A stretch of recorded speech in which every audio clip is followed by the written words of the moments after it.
नमस्कार। आज की वीडियो में हम लेकर आए हैं कक्षा 8 हिंदी कार्य पुस्तिका प्रखर के कार्यपत्रक 46 से 50। वीडियो शुरू करने से पहले अगर आप हमारे YouTube चैनल पर नए हैं तो चैनल को सब्सक्राइब करें, वीडियो को लाइक करें और शेयर करें। कार्यपत्रक शुरू करते हैं। 46 नंबर। दक्षता दी गई है व्यवहारिक व्याकरण, प्रत्यय एवं उपसर्ग समझकर नए शब्द निर्माण कर पाना। कुछ शब्द दिए गए हैं, प्रत्यय और उपसर्ग से नवीन शब्द बनाइए। जैसे अ प्लस चल तो अचल होगा, और समाज प्लस इक से सामाजिक बनेगा। इसी तरह अपने को शब्द बनाने हैं। अ प्लस सत्य का असत्य हो जाएगा। अ प्लस न्याय तो अन्याय हो जाएगा। अ प्लस साधारण असाधारण। इसी तरह लोक प्लस इक से लौकिक हो जाएगा। विचार प्लस इक का वैचारिक हो जाएगा, और शरीर प्लस इक से शारीरिक हो बन जाएगा। तो इसको लिख देंगे। इसके बाद शब्द दिया गया दूसरा, प्रत्यय युक्त शब्दों को ढूंढकर गोला कीजिए। जो प्रत्यय दे रखे हैं उनके ऊपर गोला करना है। तो यहाँ हमारा जो एक तो वीरता शब्द है इसके ऊपर करेंगे। उसके बाद जनता है तो इसके ऊपर करेंगे। एक ईमान के दार के ऊपर करेंगे। उसके बाद पालनहार पर करेंगे, और उसके बाद दौड़ना पे करेंगे, और चमकीला पर करेंगे। तो इनमें सब में चमक प्लस इला ये प्रत्यय लगा है, तो इन सब के ऊपर गोला करेंगे। उसके बाद तीसरा प्रश्न, दिए गए शब्दों में से उपसर्ग छांट कर लिखिए। तो शब्द दे रखे हैं, जैसे अप शब्द है, अपमान है तो अप उपसर्ग है इसमें। उसके बाद दूसरा शब्द है कमज़ोर तो कम उपसर्ग होगा। उपदेश में उपसर्ग होगा। प्रदेश में प्र, बाकायदा में बा, निर्धन में निर या निही विसर्ग भी लगा सकते हैं। उसके बाद चौथा प्रश्न है, दिए गए शब्दों के साथ प्रत्यय जोड़कर नया शब्द बनाइए। जैसे ठंड प्लस आ तो ठंडा हो गया, तो चिकना प्लस आहट से चिकनाहट हो जाएगा। मामा प्लस एरा से ममेरा हो जाएगा। धन प्लस वान धनवान हो जाएगा। लिख प्लस आई लिखाई। चमक प्लस ईला चमकीला। शक्ति प्लस मान शक्तिमान। जयपुर प्लस या जयपुरिया। सुन प्लस हरा सुनहरा। शक्ति प्लस शाली शक्तिशाली। तो इनको जोड़कर लिख देंगे। इसके बाद 47वां कार्यपत्रक है। दक्षता है गद्यांश पद्यांश को पढ़कर समझ के साथ प्रश्नों के उत्तर दे पाना। तो दी गई कहानी को पढ़कर नीचे दिए गए प्रश्नों के उत्तर दीजिए। तो कहानी दी गई है, इसको पढ़ते हैं। साहिल शाम होने से पहले रवि और सोनिया के घर पहुंच गया, लेकिन गुंजन नहीं आई। तीनों के पास साइकिलें थी। तीनों ने पास की इमारतों का दौरा करने का फैसला किया। तीनों लकड़ी के पुल से गुजरते हुए साहिल सूखे पुल के ऊपर बीच में रुककर पुल को ऊपर से लेकर नीचे तक ध्यान से देखता रहा। पुल के नीचे पहले ईंटों का आधार दिया हुआ था, जो बहुत बड़ा था।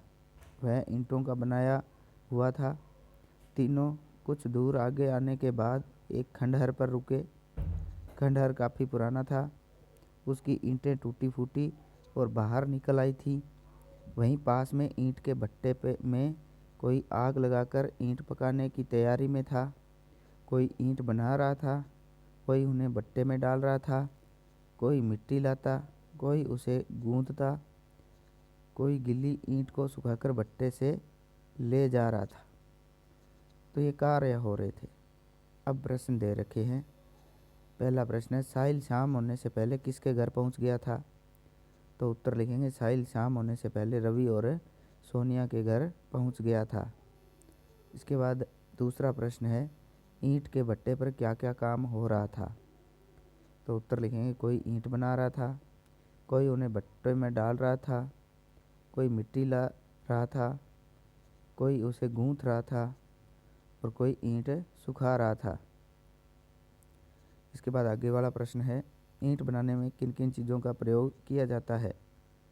तो उत्तर लिखेंगे, ईंट बनाने में मिट्टी, लकड़ी, भूसा, कोयला, पानी, भट्टा आदि का प्रयोग किया जाता है। उसके बाद चौथा प्रश्न है, दिए गए शब्दों के अर्थ लिखिए। खंडहर शब्द का अर्थ होता है जर्जर भवन। गूंदना का होता है मिलाना, अच्छी तरह से मिलाना। गय है इमारत, तो भवन या मकान। उसके बाद गय है निर्माण, तो बनाना। इनके अर्थ हो जाएंगे।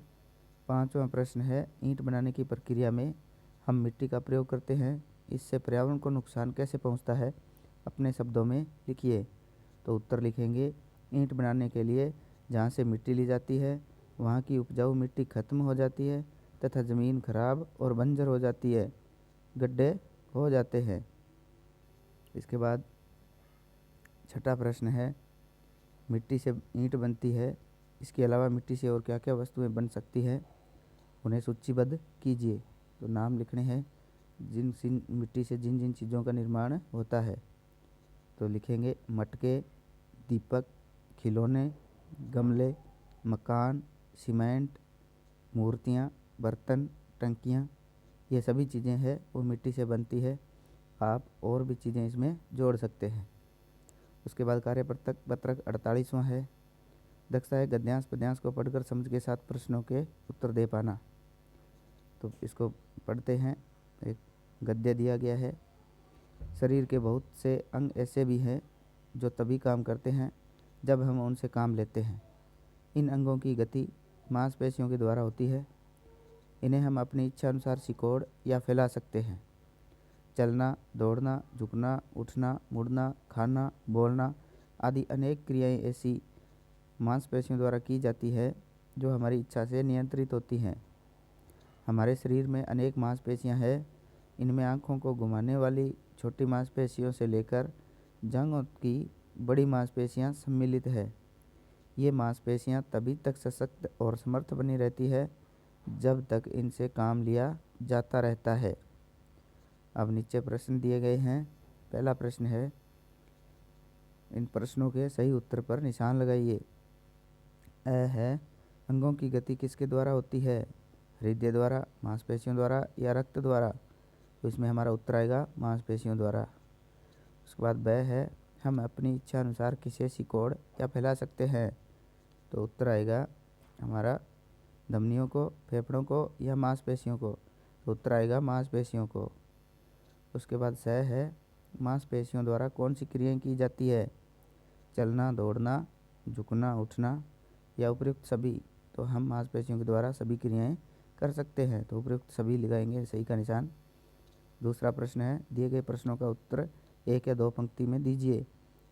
क में है, शरीर में कौन कौन सी क्रियाएं नियंत्रित और अनियंत्रित होती है, लिखिए। तो नियंत्रित क्रियाएं हैं उठना, बैठना, आना जाना, खाना, सोना, पीना, बोलना आदि हमारी जो नियंत्रित क्रियाएं हैं। फिर अनियंत्रित क्रियाएं जैसे छींकना है, मलमूत्र का त्याग करना आदि हमारी जो अनियंत्रित क्रियाएं हैं। इसके बाद ख है, हमें योगासन भी करना चाहिए, क्यों, लिखिए। तो उत्तर लिखेंगे, योगासन हमारे शरीर की मांसपेशियों को अच्छा व्यायाम देता है तथा हमारे मन को शांत रखने में भी मदद करता है। इसके बाद तीसरा प्रश्न है, वाक्यों में से विशेषण शब्द छांटकर लिखिए। क में है, मुझे सफ़ेद घोड़ा अच्छा लगता है। तो यहाँ विशेषण हो गया एक तो सफ़ेद और एक हो गया अच्छा। उसके बाद ख में है, हलवाई ने 10 किलो लड्डू बनाए। तो यहाँ जो विशेषण शब्द है वो है 10 किलो। उसके बाद पिताजी कुछ खिलौने लेकर आए हैं। तो यहाँ कुछ शब्द है वो खिलौनों की विशेषता बता रहे हैं, तो कुछ लिखेंगे। उस गह में है, मुझे लाल गुलाब पसंद है। तो हमारा विशेषण हो जाएगा लाल। और अंग में है, कोटा के दशहरे मेले में बहुत भीड़ थी। तो यहाँ बहुत लिखेंगे। इसके बाद 49वां कार्यपत्रक है, दक्षता है डायरी लेखन विधा का उपयोग कर पाना। नीचे दी गई डायरी के एक दिन का विवरण पढ़िए और आप भी अपने एक दिन का वर्णन लिखिए। तो डायरी में से लिखना है, जैसे अब डायरी में लिखनी है अपनी, और एक दिन का वर्णन है जैसे इसमें दिया है। दिनांक है 1 जुलाई 2023, समय है शाम 5 बजे। इसमें है, इसने लिख रखा है, आज का दिन उत्साह और खुशी का दिन था। 45 दिन की छुट्टी के बाद मैं अपने दोस्तों के साथ स्कूल पहुंचा। आज हम नई कक्षा 8 में बैठने वाले थे, इसलिए सभी दोस्त खुशी से फूले नहीं समा रहे थे। 45 दिनों की बोरियत के बाद दोस्तों के साथ मिलकर बहुत सारी बातें की। स्कूल पहुंचकर सभी गुरुजनों का प्रणाम किया और हमारे नए कक्ष में पहुंचे। स्कूल में प्रार्थना शुरू की, जिससे मैंने छुट्टियों के दिनों में कई बारे में बताया। छुट्टियों में मैं मम्मी पापा के साथ उदयपुर घूमने गया था। प्रार्थना में मैंने उदयपुर की झीलों और किलों के बारे में भी बताया।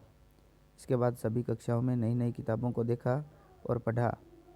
आज महेश ने कक्षा में अपने जन्मदिन पर मिठाइयाँ बांटी।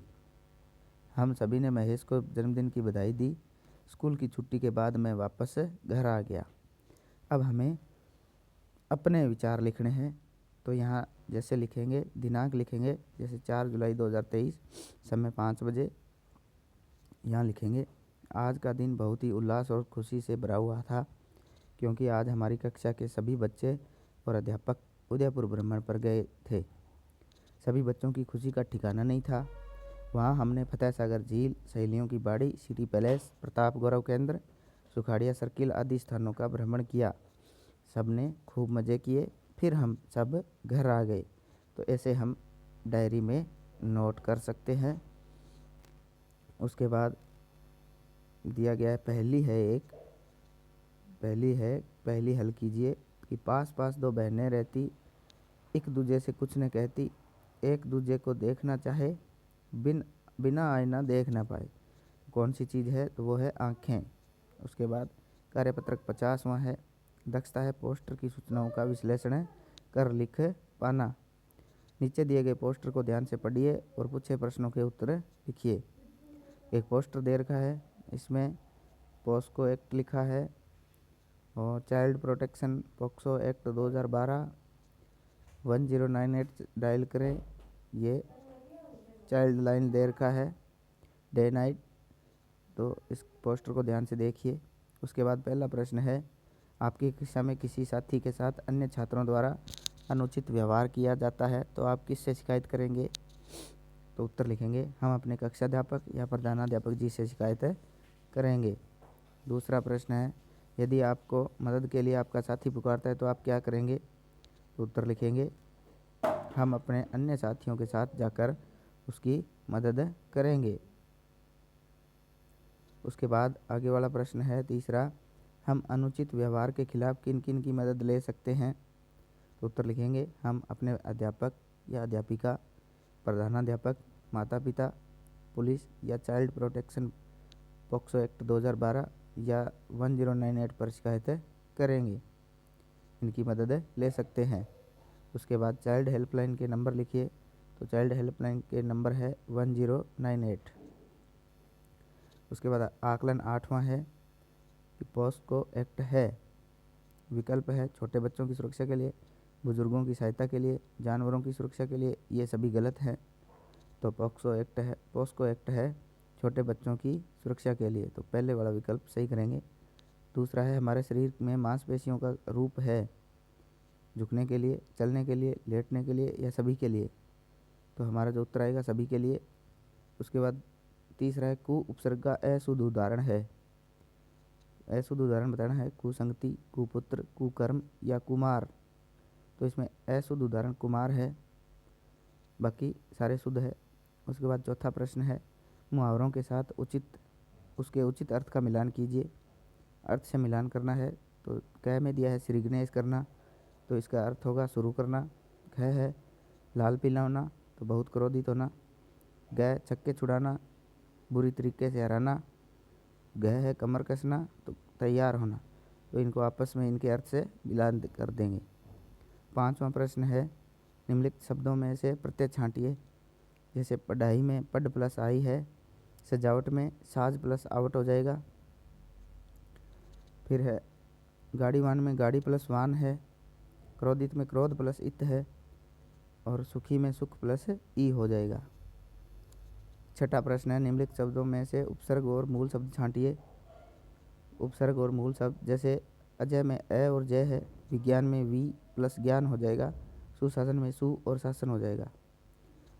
7वां प्रश्न है, निम्नलिखित वाक्यों में उचित विराम चिन्ह लगाकर उन्हें दोबारा लिखिए। तो वाक्य है, हमारे देश में तरह तरह के भोजन, तरह तरह की पोशाकें प्रचलित है। तो इसमें विराम चिन्ह लगाएंगे। जैसे हमारे देश में तरह तरह के बीच में योजक चिन्ह लगाएंगे। के भोजन एवं तरह तरह की पोशाकें प्रचलित है, तो इनमें चिन्ह लगा के लिखेंगे। दूसरा है शेर बोल उठा स्वागत है सियार महाराज, तो इसको लिखेंगे शेर बोल उठा, यहाँ थोड़ा रुकेंगे, अल्प विराम लगाएंगे और स्वागत है सियार महाराज, इसको हम कोष्टक में लिखेंगे।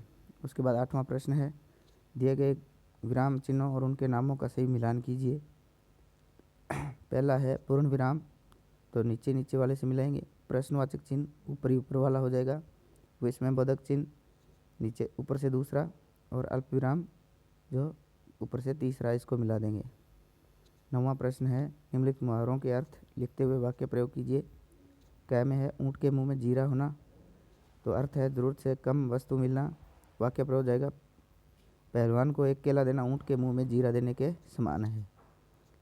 ख है खून पसीना एक करना, तो अर्थ हो जाएगा खूब मेहनत करना। वाक्य प्रयोग है, परीक्षा नज़दीक आते ही बच्चों ने खून पसीना एक कर दिया। ग है घोड़े बेचकर सोना, तो निश्चिंत होना। वाक्य प्रयोग करेंगे, खेत में जानवर घुस गए, किसान घोड़े बेचकर सो रहा है। तो ये हमारे आज के कार्यपत्रक पूरे हुए। धन्यवाद।